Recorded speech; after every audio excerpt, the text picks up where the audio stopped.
محترم ناظرین و سامعین، بہت سے لوگ کثرت کے ساتھ مسند احمد کی یہ حدیث بیان کر رہے ہیں کہ نبی صلی اللہ علیہ وآلہ وسلم کا فرمان ہے کہ جب ثریا ستارہ طلوع ہوتا ہے تو وبائیں ختم ہو جاتی ہیں، اور کرونا وائرس ثریا ستارے کے طلوع ہوتے ہی 12 مئی کو ختم ہو جائے گا۔ اس کے متعلق کچھ لوگ اس کے حق میں ہیں اور کچھ اس کا رد فرما رہے ہیں۔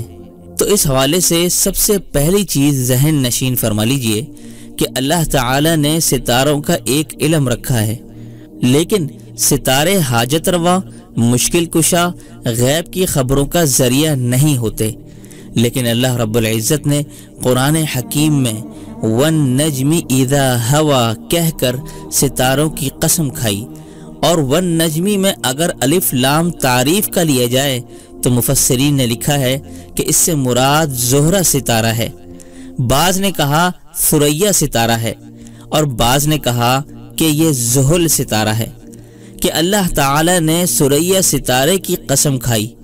اگر الف لام جنس کا لیا جائے تو عام ستارے مراد ہیں۔ اب یہ امام قرطبی رحمۃ اللہ علیہ نے اس پر باقاعدہ طور پر بحث فرمائی ہے۔ مسند احمد کے اندر جو حدیث ہے، آپ علیہ السلام نے بیع الثمار سے منع فرمایا۔ ایک صحابی کی فرماتے ہیں کہ نبی صلی اللہ علیہ وآلہ وسلم نے ہمیں منع فرمایا کہ اس وقت تک پھلوں کی فروخت نہیں کرنی کہ جب تک ان سے وبا جو ان کے اوپر آئی ہے، جو نقصان آیا ہے، وہ ختم نہ ہو جائے۔ تو عرض کی یا رسول اللہ، یہ کب ختم ہوگا؟ تو آقا علیہ السلام نے فرمایا کہ جب ثریا ستارہ طلوع ہوگا۔ امام قرطبی رحمۃ اللہ علیہ نے فرمایا کہ یہ حدیث امام بخاری رحمۃ اللہ علیہ کی شرط پر سندن صحیح حدیث ہے، اور مختلف جگہوں پر بھی دیگر احادیث آئی ہیں۔ حدیث کے اندر جس وبا کا ذکر کیا گیا ہے اس کو عاہہ کا نام دیا گیا ہے۔ اب یہ عاہہ کیا چیز ہے؟ مجامع الاحادیث و سنن کے حاشیے میں یہ لکھا ہے کہ عاہہ اس آفت کو کہا جاتا ہے کہ جو چیز کو خراب کر دے۔ اس نے پھلوں کو خراب کر دیا تھا، اس لیے اس کو عاہہ کہا گیا۔ اب امام قرطبی رحمۃ اللہ علیہ وَهُوَ الَّذِي أَنزَلَ مِنَ السَّمَاءِ مَاءً فَأَخْرَجْنَا بِهِ نَبَاتَ كُلِّ شَيْءٍ اسی آیت کی تفسیر میں لکھتے ہیں کہ حضرت ابو ہریرہ رضی اللہ تعالی عنہ راوی ہیں، فرماتے ہیں کہ جب صبح کے وقت یہ ستارہ طلوع ہوتا ہے تو اس ستارے کی وجہ سے وہ بیماری اٹھا لی جاتی ہے۔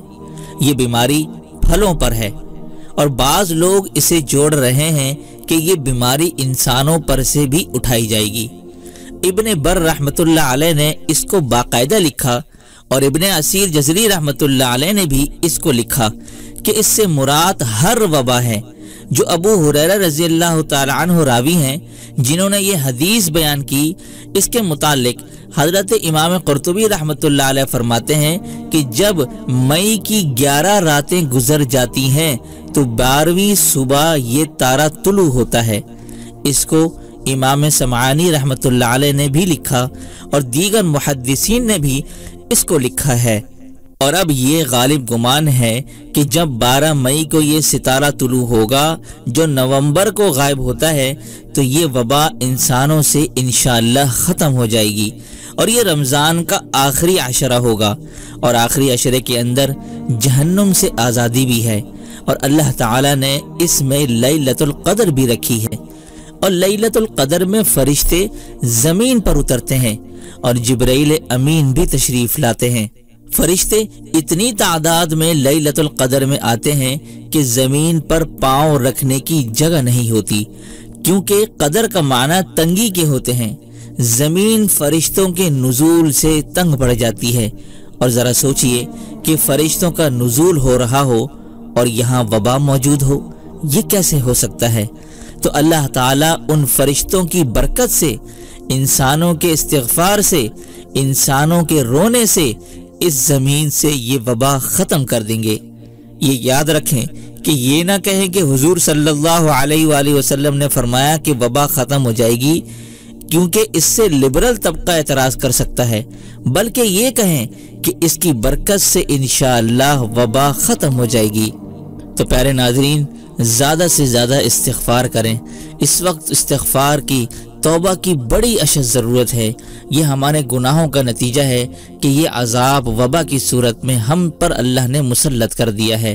یہ صرف اسی طرح سے ٹل سکتا ہے کہ ہم گڑ گڑا کر اللہ کے حضور توبہ استغفار کریں، اور رمضان کا بھی مہینہ ہے تو اللہ تعالی ہمیں مایوس نہیں فرمائیں گے۔ تو اللہ تبارک و تعالی سے دعا ہے کہ جو کچھ ہم نے کہا سنا اس پر عمل کرنے کی توفیق عطا فرمائے۔ آمین ثم آمین، وآخر دعوانا ان الحمد للہ رب العالمین۔